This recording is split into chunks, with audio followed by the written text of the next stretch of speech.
Today's video is all about the mistakes to avoid when buying a house in Vancouver. And I've been a realtor for nearly 20 years in this marketplace, and I've seen people make so many incredibly costly mistakes that I want to help you avoid. I'm not filling this video with a whole bunch of fluff, really generic advice that you can find anywhere. No, this is very practical, specific advice that's very specific to this marketplace. And this is hard-earned experience over nearly 20 years as a real estate agent in this market. So pull up a chair, grab pen and paper, and take notes. Be sure to pay attention to every single one of these, because if you don't, you might be following suit and you may find yourself making an incredible mistake. So let's get into all of it right now.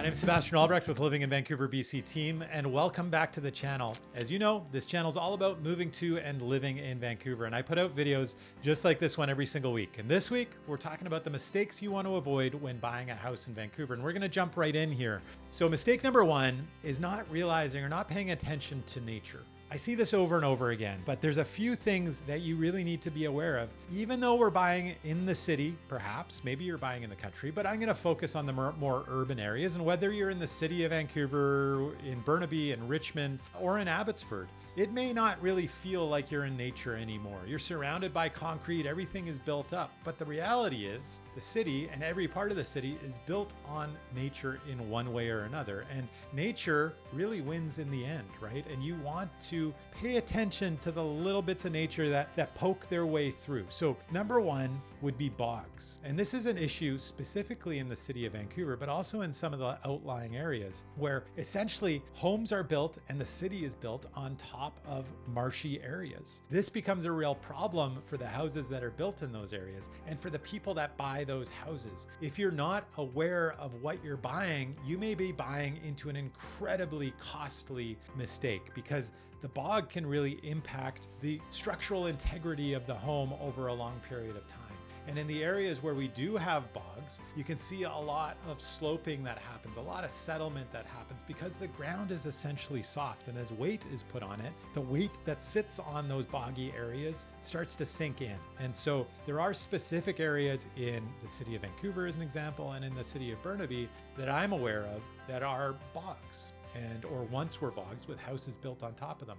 And so how do you avoid that? Well, the city actually has a handy map. There's a handy layer on their mapping software where you can go in and you can overlay that layer and check whether it matches. You can also visually tell. If you go into an area, I was talking to my kids about this as we were driving past. I got these little realtors in training in my back seat, a 9-year-old and a 6-year-old back there. The 4-year-olds I'm not bothering with yet, but the 9-year-old I was explaining this to, and you can kind of see the waves in the street and also with the sidewalks in the area where the concrete is broken up. And that is an indication that you're in a bog zone. Now, the map in and of itself isn't proof because the borders are a little fuzzy in places, but it is something you want to double check. And if when you visit a property, you start seeing signs of it, you may want to start doing a little bit of research. So aside from bogs, we also have flood zones. And again, this can be a layer in the mapping software of the city that you're looking in. But if you're concerned about global warming and shrinking ice and rising sea levels, that might be something that you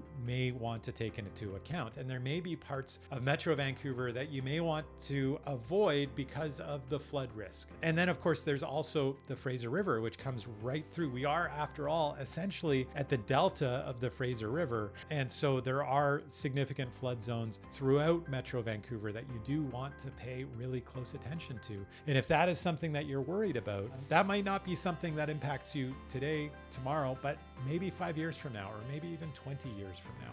So another thing to consider, whether you want to buy in a flood zone, not too many people really have that top of mind, and especially in the city of Vancouver, I would say. So an area like some parts of the West End or Olympic Village, let's say, or even the River District. These are areas we're building up density in traditional flood zones where I would say people aren't really thinking about it too much. And chances are you're probably probably going to be fine. Insurance costs may be a little bit higher, but certainly out in the Fraser Valley a little more, in an area like Delta or in Richmond, that is something that people are thinking about a little more consciously, I would say. Number 3 would be buying on creeks or other types of waterways. And this can be an issue as well for flooding or just sort of general landslides and that type of thing. When there's significant amounts of rain in the winter months, this has been an issue a little bit on the North Shore, in North Vancouver and West Vancouver in the last couple of years, where they had some significant flooding due to the amount of rain that was coming down. It also impacts your ability. So it's not just the risk of flooding, I suppose, but it's also the amount that you can use your land. And so you may think you're buying a 10,000 square foot property, but you may only be able to use 6,000 square feet of that property because of the fact that there's a creek in the back and these waterways are protected. And so that is another thing that you need to be thinking about when you're looking at purchasing property and the impact of nature.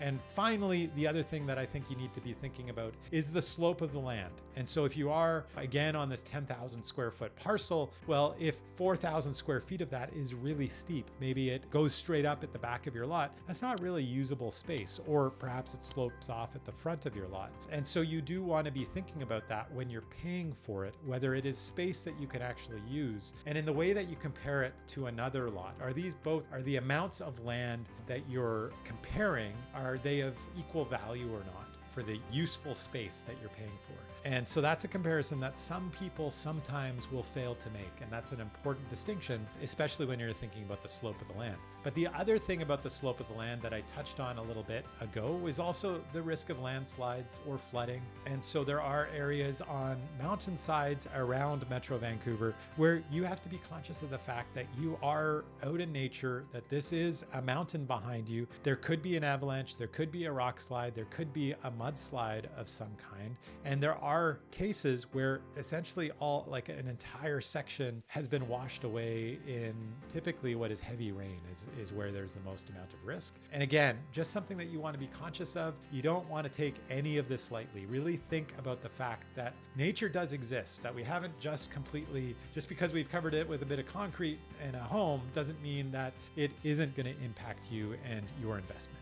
All right, the second thing that you really need to watch for are sneaky easements. So what is an easement? It is basically a charge on your title that somebody can use part of the land that you're buying for a specific purpose. And one of the things that really stands out to me that I've seen in a few cases around is that the city will have an easement charge on title saying that, we don't have a lane at the back of the property at the moment, but one day we want possibly to put a lane at the back of the property. And so you might be buying a property that is 110 feet deep by 33 feet wide, and you're paying a value that is for that size of property. And you're comparing to other properties that are the same size. But the reality is that's not the amount of land you may have down the road. And you're not able to use the back portion of the land. And so that easement for a lane might be 10 feet, it might be 15 feet. So instead of 110 feet deep, your lot may only be 100 feet deep. And what that means is you're not going to be able to build as much on the property, and you're not going to be able to build as deep into that property as you could today, as it visually looks like today. And so this is something you really need to be aware of. You definitely, the way that you avoid this mistake is by double checking the title search and understanding what all the charges are on title. But the main point here is just that you want to understand what it is that you're buying. You don't want to be fooled. You don't want to be tricked. You don't want an easement to be a surprise down the road. And so you really do want to double check that title search, have it reviewed, understand what all the charges are and what they mean to you. It's not just easements. It could be a right of way. It could be a whole bunch of other things, a financial charge perhaps. Checking the title search is absolutely critical in moving forward with the purchase, but it is part of typical due diligence. So don't worry if you have a real estate agent that knows what they're doing, that's on your side. They're going to make sure that you understand those charges. They're going to double check them, and your lawyer is going to do the same thing. Next, I want to talk about mansion over location. And this is where I find people go after space rather than the geographic location. They prioritize the amount of interior space that they want or the luxuriousness of the space over where it's located. And it's only once they move in that they regret their decision. The pictures look great, it's impressive to all their friends, but the reality of living in the place is not something that they've really contemplated. And I don't want to give the impression that I think that there's anything wrong with moving further out into the suburbs, because there's absolutely nothing wrong. It's just that you want to be really aware of what it means for you and your lifestyle. You want to understand what the schools are like, what the recreational opportunities are like, what the nightlife is like, if that's something that's a priority for you, what the schools are like, and most importantly, what the commute is going to be like for you. There's a reason that the center of Metro Vancouver is the most expensive place. It is where the land is most expensive because so many people want to be there. And as a result, getting a lot of space in those locations is incredibly costly. And you might find spending $2 million at the center of Vancouver doesn't get you nearly as much as what you could buy in South Surrey, as an example. And that is absolutely true. And many people make that trade-off. But my point here is just that you really need to think through the trade-off and make sure that you understand what the trade-off is and that you value the trade-off and the result of it. So some people will make that choice and decide, no, that makes sense for me. I absolutely want to buy that mansion out in South Surrey or in Abbotsford or in Langley or wherever it happens to be. But other people will realize, no, I can't make that sacrifice. I actually prioritize location, and I'm going to give up a little bit on the space or the quality of the space. Whether you end up prioritizing the mansion or the location, it really doesn't matter. But over my 20-year career, I've helped so many families, hundreds of families in fact, move to Vancouver, find the right neighborhood, and find the right home. And I can help you and your family as well. If you're thinking of moving here and you're thinking of buying a home, be sure to reach out anytime. Whenever you're ready, I'm gonna be here. But for now, let's get back to the video. Now I wanna talk about what's probably the biggest issue in our marketplace and the biggest risk and liability when buying a house, and that is oil tanks. So first, let me talk about what an oil tank is. We used to heat houses in Metro Vancouver with heating oil, and you had to store that heating oil somewhere on the property. It might be an above ground tank and it might be an underground tank. Typically, it's the underground tanks that are a problem because we can't see them and they become an environmental hazard. So somewhere in the 60s, maybe in the early 70s, these tanks were decommissioned as the homes were transferred from heating oil over to natural gas. The thing was, in order to decommission these tanks, they didn't typically remove them. They left them in the ground, but they siphoned off the oil that was in there. And these tanks might have held 1,000 liters, maybe 2,000 liters, and they might have left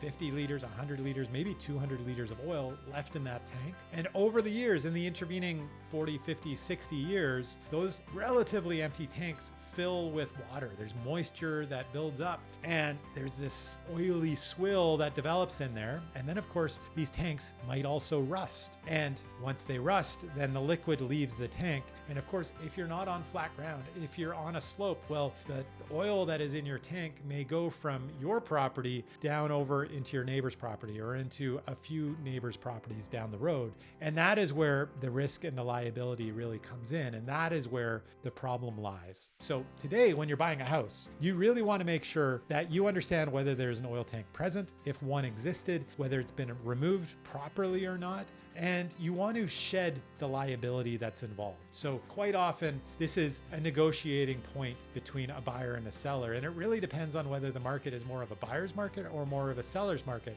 on who's going to be responsible. But at the end of the day, if you're the owner of a property and you're aware that there is an oil tank on the property, you must remove it and remediate the soil before you're able to sell it. And this is an issue that people are incredibly aware of in our marketplace. It really does impact the value. And it really, the thing that you need to understand, especially if you're moving here from somewhere else, is how much of a liability it could be. If you only discover that there's an oil tank on the property 10 years from now, and maybe you tear down your house and you discover it under the soil or something, and this tank just needs to be removed, it hasn't leaked, well, that might only cost you $5,000, maybe 10 grand at the most. Ultimately, that's not a huge liability. But the risk is, as I mentioned, if it actually leaked, and if you're on a slope, if it went under a number of other properties, and worst of all, if it went under their foundations. And I've heard at an extreme level that the potential liability could be well over $1 million if it gets incredibly involved. Now, that is, as I said, an extreme case. It's unlikely, but it's still a risk. And why take on that risk? So there are ways to mitigate the risk. As I said, it can be handled in a contract. There are inspections that you can do for oil tanks as well. The key point here is to be aware of the risk and also ultimately to work with a realtor that understands how to mitigate that risk.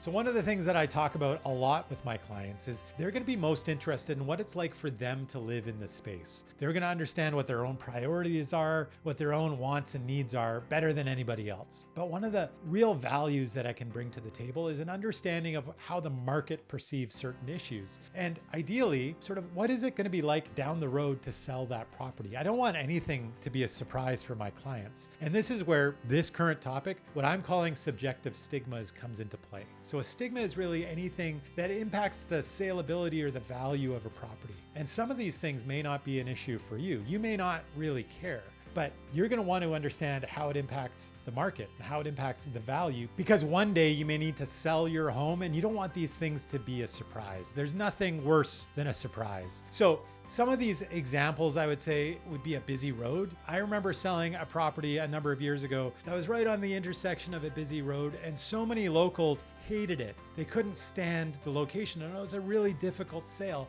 Ultimately, the people that bought it, they were moving from Toronto. They weren't my clients, but I remember showing them the property and the sound came up as an issue, and they were like, actually, you know what? It's kind of quiet. Given what we're used to downtown Toronto, this really isn't a big deal to us. And that's when I realized noise is really subjective. It really depends on who you're talking to. Another one would be general location. Like if you're right beside a landfill or a graveyard, and I can tell you, I live personally right beside a graveyard and I love it. I think it's an amazing location. I view it as open green space. People are dying to get in is the common joke, but it's essentially a park. My kids play in there. We're respectful of the people when other people are around, but it's a place where they've learned how to ride their bikes. I see people jogging in there. People are walking their dogs. It's just a useful green space essentially, but it's certainly not the way people from other marketplaces may perceive a location like that. And you need to be aware of that when you're purchasing a home. There's a few other issues like a lack of light. You might not care if it's not particularly bright. Other people will. That's a bigger issue for other people. Renovations without a permit would be another one. You might love the renovation and not really care that they didn't go through the proper channels, but that might impact value. And so when you're looking at these places, you want to be thinking about how does the market perceive it, not just what does it mean to me. And if you're not fully capable or unsure of how the market might perceive something, you want to be working with a realtor who can help you understand that. There's certain types of houses that are far more desirable in our marketplace than others. And that is something that you need to be aware of. And predominantly what I'm talking about here is layout. Most people that are buying houses these days are families and growing families. And so what most families want is 3 bedrooms, and they want 3 bedrooms on a single floor. Sometimes people will make the mistake of buying what they see on paper as a 4-bedroom house. They don't care that there's only 2 bedrooms upstairs and 2 bedrooms downstairs. But when it comes time to sell, that's going to be a really challenging sale. So you really want to understand what the ideal layout is, what other people are searching for, and make sure that you're buying a house that becomes saleable down the road. And it's not just the number of bedrooms that people are looking for, it's also that potential. As I said, those bedrooms downstairs, people want bedrooms downstairs so that they can put a suite downstairs. And really over the last 20, 25 years or so, almost every single family residential house in the city of Vancouver, certainly, and the closer suburbs are all going to have a suite. And if they don't have a suite or they don't have a potential of a suite, it really diminishes the potential pool of buyers, and it diminishes what those potential buyers are willing to pay, because they're going to count on some of the income from the suite in order to help them pay for the mortgage. Whether you need it or not, it does impact the saleability of the house. Now, having said that, I have found over the last few years, there is a little bit of a return, sort of a counter to that, where there's more and more buyers who are actually looking for houses without a potential for a suite or without the actual suite in place. They have enough money to be able to buy the house and not have the income from the suite. And because so many houses have suites, it's hard for them to find an alternative. They are a small but growing portion of potential buyers. And then the other one is the potential for a laneway house. And what a laneway house is an additional dwelling unit at the back of the property, essentially where a garage would traditionally sit. You are now able in Vancouver and many of the local suburbs to build what other municipalities might call an ADU, an additional dwelling unit at the back of the property, which might be good for the in-laws, might be good for the kids as they grow older, or for some income potential. And not having a property that allows for it is also something that I find find people miss. And especially if you're coming from other markets, you may not understand. So one of the areas where you're not going to be able to get an ADU at the back, a laneway house at the back, is if the property is too small, if it's too short, if there's no back lane, as an example. And so with all these things, what you need is a realtor that understands the market. Ultimately, you need somebody that can help you avoid the pitfalls and the mistakes and understand what the demands are in the marketplace. So I'm going to talk about one more mistake that I want to help you avoid in this video, but I have a bunch more, and a couple of them are quite big, but I'm not going to put them in this video because honestly, this video is starting to get a little too long. I'm going to save it for a video in the next few weeks. But for now, one more that I have for you is being ignorant of Feng Shui and not taking Feng Shui into account. And if you're not familiar with Feng Shui, I don't want to pretend that I'm an expert on Feng Shui, but it is something that I am aware of, and it's something that you need to be aware of when you're in our market. A big portion of our marketplace believes in Feng Shui. We've had a lot of Chinese buyers, a lot of Chinese immigrants coming to Vancouver and the Metro Vancouver area. Like I said, I don't want to pretend to be an expert in Feng Shui, but essentially what Feng Shui is a system of rules around how to create a space and a home be conducive to success and riches. And so many people believe in this, and many people observe Feng Shui when they're looking at buying a home in Metro Vancouver. And again, this isn't something that you're necessarily aware of or thinking of or care about right now, but it may impact your ability to be able to sell a home in the future. And that's why it's a mistake you might be making without realizing that you're making it. And so a couple key points that I'm aware of as an example is that you don't want your front door and your back door to be directly in line. I believe that good spirits will only go right out the back door. I think that is the thought. And then there's another belief that you don't want a tree blocking the front door directly in front of the front door, because I think that blocks bad spirits from leaving your home. And another one would be that you don't want a home that is right at the end of a T-junction. And so that might be the last home in a cul-de-sac, or it just might be, you have a street coming down and a street going this way, and you're the house right here. That would be a bad location. It'd be fine if you're one over. That'd be fine. Another example of an impact of this belief would be the numbering system. And so I know from personal experience, having the number 4 in your address is not going to be that appealing to somebody from China. And the 4 apparently translated sounds like the word death, whereas the number 8 is incredibly lucky. I think that relates to money. And so again, you saw this for a while in the Vancouver market, that houses were actually getting their addresses changed to make them more appealing to particular people from certain ethnic backgrounds. But again, this is something you want to be thinking about and aware of when you're coming to our marketplace. And of course, if you want a realtor that can help guide you around all of these pitfalls and help you avoid these and many more mistakes, as I said, I am going to make another video with at least half a dozen more mistakes about buying houses that are critically important. There's 1 or 2 really big ones that I didn't add in this video that are going to come in the next one. But if you're thinking of moving here and you're thinking of buying a home, of course, you know that I am a real estate agent that has helped hundreds of families, nearly 20-year career in Vancouver real estate. I can help you and your family find the right neighborhood and find the right home. Whenever it is that you're ready, there's never any pressure, but my contact information is right there on the screen when you're ready to do that. If you're not quite there, of course, I put out videos just like this one every single week, and I'm well over 100 videos at this point. I do these videos every single week, all about moving to and living in Vancouver. So be sure to tune in, like and subscribe to this channel, to this video. I do have a couple ideas on where we can go from here and continue your exploration of moving to and living in Vancouver. Number 1 is this playlist right over here that goes further in depth, the mistakes you want to avoid when buying real estate in Vancouver. We go in depth in different types of properties, not just houses like in this video, townhouses, duplexes, and condos as well. And then this video over here, if you want to understand where to move in Metro Vancouver, this is a video I just did about the best neighborhoods for families in Metro Vancouver. Thank you so much for watching, and I'll see you on next week's video.